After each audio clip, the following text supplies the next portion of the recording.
وہ بچے جو ہمارے چھوٹے بچے ہیں اور ابھی وہ بچے جو انشاءاللہ جن کو یہ جنم دیں گے, جو ہمارے پوٹینشیل پیرنٹس ہیں, وہ بچیاں جو میٹرک ایف اے میں پڑھتی ہیں, ایف ایس سی میں پڑھتی ہیں, جو بچے, ان سب کو یہ بات بتانے کی ضرورت ہے کہ خدا کے لیے جو غلطی ہم نے کی ہے تم نے وہ غلطی نہیں کرنی.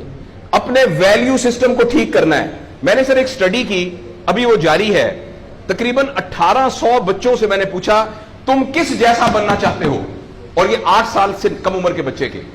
آپ یقین کریں بچوں نے جو کہا وہ یہ کہا میں میسی کی طرح بننا چاہتا ہوں جو فٹ بالر ہے, کسی نے کہا میں عاطف اسلم کی طرح بننا چاہتا ہوں, کسی نے انڈیا کے اداروں کا نام لیا, کسی نے نہیں کہا میں ابو بکر کی طرح بننا چاہتا ہوں, کسی نے نہیں کہا میں حضرت علی کی طرح بننا چاہتا ہوں, کسی نے نہیں کہا میں قائد اعظم کی طرح بننا چاہتا ہوں, کسی نے نہیں کہا میں عبدالستار ریدی کی طرح بننا چاہتا ہوں. ایک بچی نے صرف کہا کہ میں حضرت فاطمہ کی طرح. میں نے اپنے یوٹیوب چینل پہ اس بچی کا انٹرویو لایا, چھوٹی سی بچی نے کہا میں پارک میں پھر رہی تھی, میں نے کہا بیٹا تم کیا بننا چاہتی ہو, کہتی میں حضرت فاطمہ کی طرح بننا چاہتی ہوں. تو میرے دوستو, ہم نے اپنے بچوں کے رول ماڈل ہی غلط کر دیے. ہم نے, اس لیے مجھے اور آپ کو بہت سیریسلی اس بات پر غور کرنا ہے. میں آپ سے عرض کروں, ساؤتھ افریقہ میں تتلیاں ختم ہو رہی ہیں, لہٰذا تتلیوں کی نسل کو بچانا بڑا ضروری ہے. اچھا پانڈا ختم ہو رہا ہے, پانڈا کو بچانا بہت ضروری ہے. انسان پانڈا اور تتلیاں نہیں ہیں, انسان ختم نہیں ہو رہا ہے, انسان کا بچانا کوئی اتنا ضروری نہیں ہے, وہ پانڈا نہیں ہے. اس لیے اگر ہم اپنے بچوں کو یہ رول ماڈل نہیں دے سکتے تو مہربانی کر کے بچے نہ پیدا کریں. لیکن اگر ہم نے اپنی اولاد پیدا کرنی ہے تو وہ اولاد وہ پیدا کرنی پڑے گی اور اس کی وہ تربیت کرنی پڑے گی جن کا رول ماڈل وہ ہو جو حضرت عمر تھے, جو حضرت ابو بکر تھے, جو حضرت علی تھے, جو فاطمہ تھی, جو زینب تھی, جو خدیجہ تھی رضوان رضی اللہ عنہا. یہ ہمارے رول ماڈل ہمیں پیدا کرنے پڑیں گے, اور یہ تب ہوگا جب ہمارے اندر سے یہ دو چیزیں ختم ہوں گی.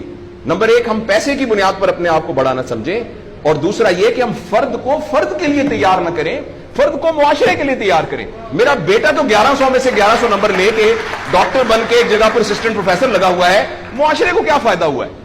اور ہم میں سے آپ سوچیں کہ اللہ عموماً ہم سب لوگ جب اللہ کا شکر ادا کرتے ہیں کہ یا اللہ تیرا شکر ہے, 3 مرلے کے مکان میں رہتے تھے, اب ماشاءاللہ کوٹھی ہے 2 کنال کے اندر, اور سائیکل پہ ابا جی جاتے ہوتے تھے, لیکن الحمدللہ ہمارے پاس اب 2-3 گاڑیاں ہیں, اور چھٹیاں تو سوال ہی پوادے کر جاندے ہوتے سی, کدے کدے گوڑ کھاندے سی, خراستے. اب ہم سارے بھوربن میں جاتے ہیں چھٹیاں گزارنے, کبھی کبھی انگلینڈ بھی جاتے ہیں.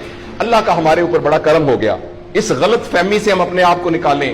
اللہ کا کرم یہ ہے کہ میری وجہ سے, جیسے انہوں نے ویڈیو دکھائی ہے کہ ہمارے یہاں کوئی بلڈ کا کچھ نہیں ہوتا تھا, شکر ہے میری وجہ سے یہ بلڈ والا کام شروع ہو گیا.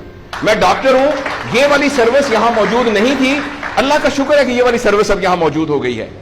اللہ کا شکر ہے یہ ہو رہا ہے. سروس اورینٹڈ جب تک ہم اپنے بچوں کو نہیں ڈیولپ کریں گے, اس وقت تک میں آپ کو بہت دکھ سے اعلان کرتا ہوں, بڑی ہی تکلیف کے ساتھ, میں بہت آپٹمسٹ آدمی ہوں, میں یونیورسٹیوں میں جاتا ہوں, کالج میں جاتا ہوں, بچوں سے بات کرتا ہوں, اگر ہم نے اگلے فوری طور پر اپنے بچوں کی تربیت پہ توجہ نہ دی, اگلے 10 سال میں ایک ایسی نسل آنے والی ہے جن کو چائلڈہڈ ڈپریشن ہوگی, جن کو سوئسائڈل تھاٹس آئیں گے, جن کی سیکسول ٹریننگ بہت بری ہوگی, اور جن کے اندر ریلیشن شپ پرابلمز ہوں گے. اور یہ ہونے والا ہے, ہماری آنکھوں کے سامنے ہونے والا ہے.